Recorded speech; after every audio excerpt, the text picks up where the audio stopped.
मेरा नाम है यशस्वी आचार्य। आप देख रहे हैं क्रिप्टो टीवी। और क्या हो रहा है क्रिप्टो की ट्रेंडिंग दुनिया में, let's have a look. Financial information service industry के लीडिंग ग्लोबल कंटेंट प्रोवाइडर और नॉलेज पोर्टल क्रिप्टोवायर की होल्डिंग कंपनी टिकाप्लांट ने गूगल क्लाउड के साथ कोलैबोरेशन की घोषणा की है।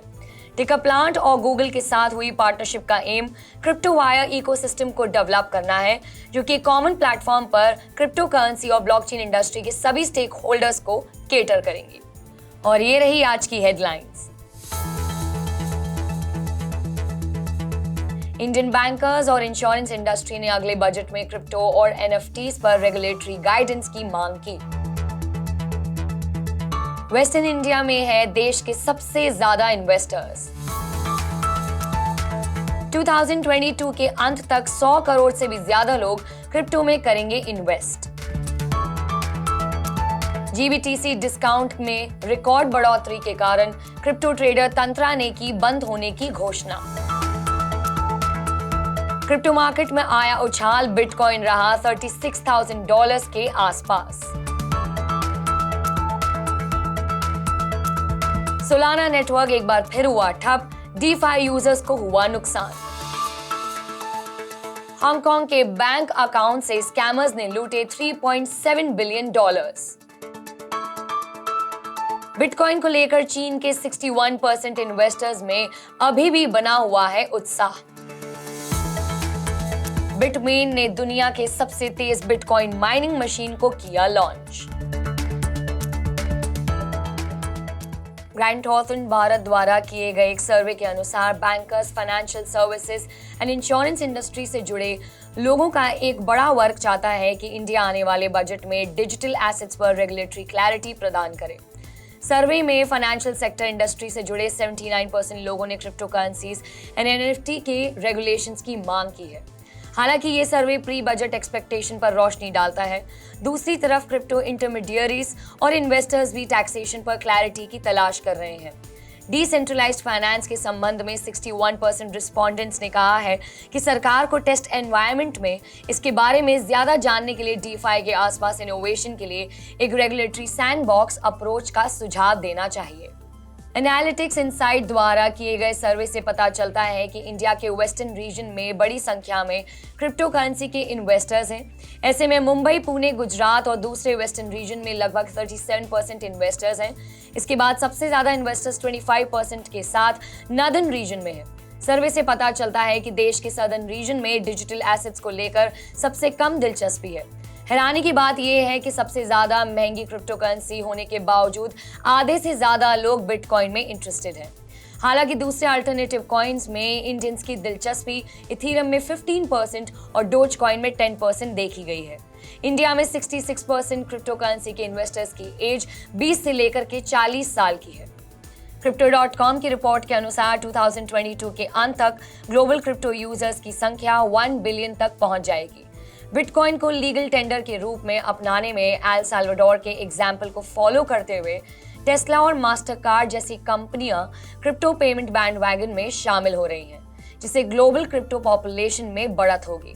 2021 में क्रिप्टो अडॉप्शन 106 मिलियन से 178% बढ़कर 295 मिलियन हो गया है। इस तरह से मीडियम ऑफ एक्सचेंज के रूप में बिटकॉइन अडॉप्शन में उछाल देखने को मिला है। ऐसे में Crypto.com का अनुमान है कि अगर हम 2022 में ऐसी ही बढ़त का अनुमान लगाते हैं तो हम 2022 के अंत तक 1 बिलियन क्रिप्टो यूजर्स तक पहुंचने की राह पर है। US based crypto currency focus trading firm tantra labs ने इंटरेस्ट बेयरिंग इन्वेस्टमेंट प्रोडक्ट को ऑफर करते हुए घोषणा की है कि वे परफॉर्मेंस डिग्रेडेशन और फ्रेश कैपिटल जुटाने में नाकामयाब रहने के बाद अपने एसेट्स को बेचने और कंपनी को बंद करने का प्लान कर रहे हैं। तंत्रा लैब्स का ऑब्जेक्टिव अपने इन्वेस्टर्स को क्रिप्टो में सबसे ज्यादा कंपेटिटिव बिटकॉइन और इथेरियम डोमिनेटेड रिटर्न ऑफर करना था। हालांकि अक्टूबर तक मैनेजमेंट के तहत कंपनी के पास में $80 मिलियन से ज्यादा के एसेट्स थे। हालांकि देर से ही सही कंपनी ने अपने पोर्टफोलियो में परफॉर्मेंस में भारी गिरावट देखी। कंपनी के मुताबिक जीबीटीसी डिस्काउंट ट्रेडिंग और नैरोइंग इंटरेस्ट स्प्रेड की वजह से उनकी बैलेंस शीट खराब हुई है। ग्रेस्केल बिटकॉइन ट्रस्ट या जीबीटीसी दुनिया का सबसे बड़ा क्रिप्टो करेंसी फंड है जो स्टॉक के रूप में ट्रेड करता है। GBTC के शेयर प्राइस हाल ही में फंड में अंडरलाइंग बिटकॉइन के वैल्यू के रिकॉर्ड डिस्काउंट पर ट्रेड कर रहे थे। ऐसे में डिस्काउंट पिछले हफ्ते 28% के रिकॉर्ड पर पहुंच गया था। क्रिप्टो करेंसीज ने सोमवार को एशियन ट्रेड्स में अपनी जगह हासिल की है। हालांकि अभी भी उस पर पिछले हफ्ते की गिरावट का गंभीर प्रभाव है। मार्केट अनसर्टेनिटी के बीच इन्वेस्टर्स में बहस छिड़ गई है कि क्या डिजिटल एसेट्स को टेक स्टॉक और ब्रॉडर स्टॉक मार्केट को फॉलो करना जारी रखना चाहिए या नहीं। अनसर्टेनिटी को दर्शाते हुए बिटकॉइन में लगभग $36,000 का उतार चढ़ाव देखा गया है। हालांकि ये पिछले हफ्ते 34,400 के निचले स्तर से ऊपर है। मार्च 2020 के बाद से S&P 500 के सबसे खराब हफ्ते के बाद ओवरनाइट ट्रेडिंग में यूएस स्टॉक फ्यूचर्स में थोड़ी बढ़त देखने को मिली है, क्योंकि इन्वेस्टर्स को ज्यादा कॉर्पोरेट अर्निंग्स, रिजल्ट्स और फेडरल रिजर्व के एक जरूरी की पॉलिसी डिसीजन की राह देख रहे थे। डाउ जोन्स इंडस्ट्रियल एवरेज 120 अंक ऊपर चढ़ा, जबकि S&P 500 ने 0.5% की बढ़त देखी है। नैस्डैक 100 फ्यूचर्स 0.9% से ऊपर चढ़ा। एक घंटे के कारोबार में बिटकॉइन 0.4% ऊपर यानी $35,958 पर ट्रेड कर रहा था। हालांकि बिटकॉइन अपने ऑल टाइम हाई $69,000 से लगभग 40% नीचे है।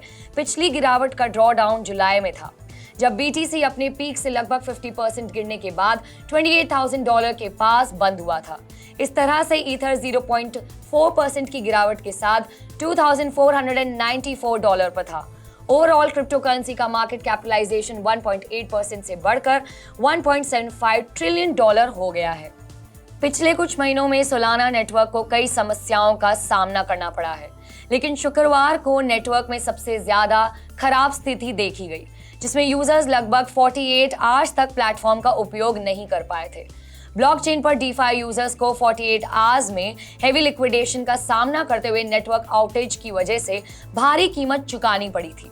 सोलाना टीम ने कहा है कि मेननेट बीटा क्लस्टर के प्रदर्शन में गिरावट के बाद उन्होंने पहली बार शुक्रवार 21 जनवरी को लगभग 0 UTC आवर्स पर पहली बार प्रॉब्लम को नोटिस किया था। सोलाना स्टेटस पेज पर ब्रीफ रिपोर्ट के अनुसार ये प्रॉब्लम बॉट्स द्वारा की गई है। एक्सेसिव डुप्लीकेट ट्रांजैक्शन के कारण हुई ये प्रॉब्लम रविवार को लगभग 16-19 आवर्स पर रिजॉल्व की गई थी। सोलाना नेटवर्क यूजर्स जिन्होंने सोलेंट जैसी लेंडिंग प्लेटफॉर्म से सोल जैसे कोलैटरलाइज्ड एसेट्स के साथ लोन ली थी, वे मार्केट मेल्टडाउन के दौरान ब्लॉकचेन कंजेशन की वजह से अपने एसेट्स को नहीं बचा पाए।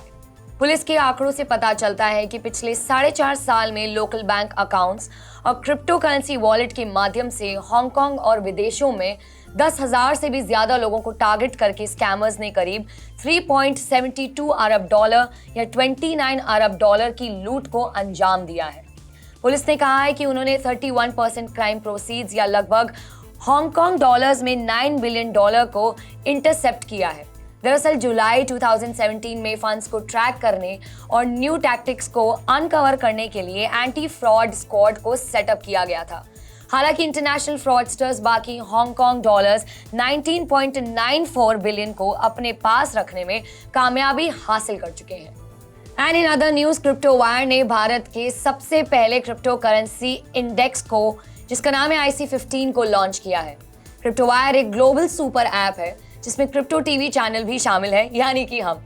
IC15 इंडेक्स का उद्देश्य निवेशकों को दुनिया भर के प्रमुख क्रिप्टो एक्सचेंज पर listed top 15 widely traded liquid crypto currency के परफॉर्मेंस को ट्रैक करने में मदद करना है।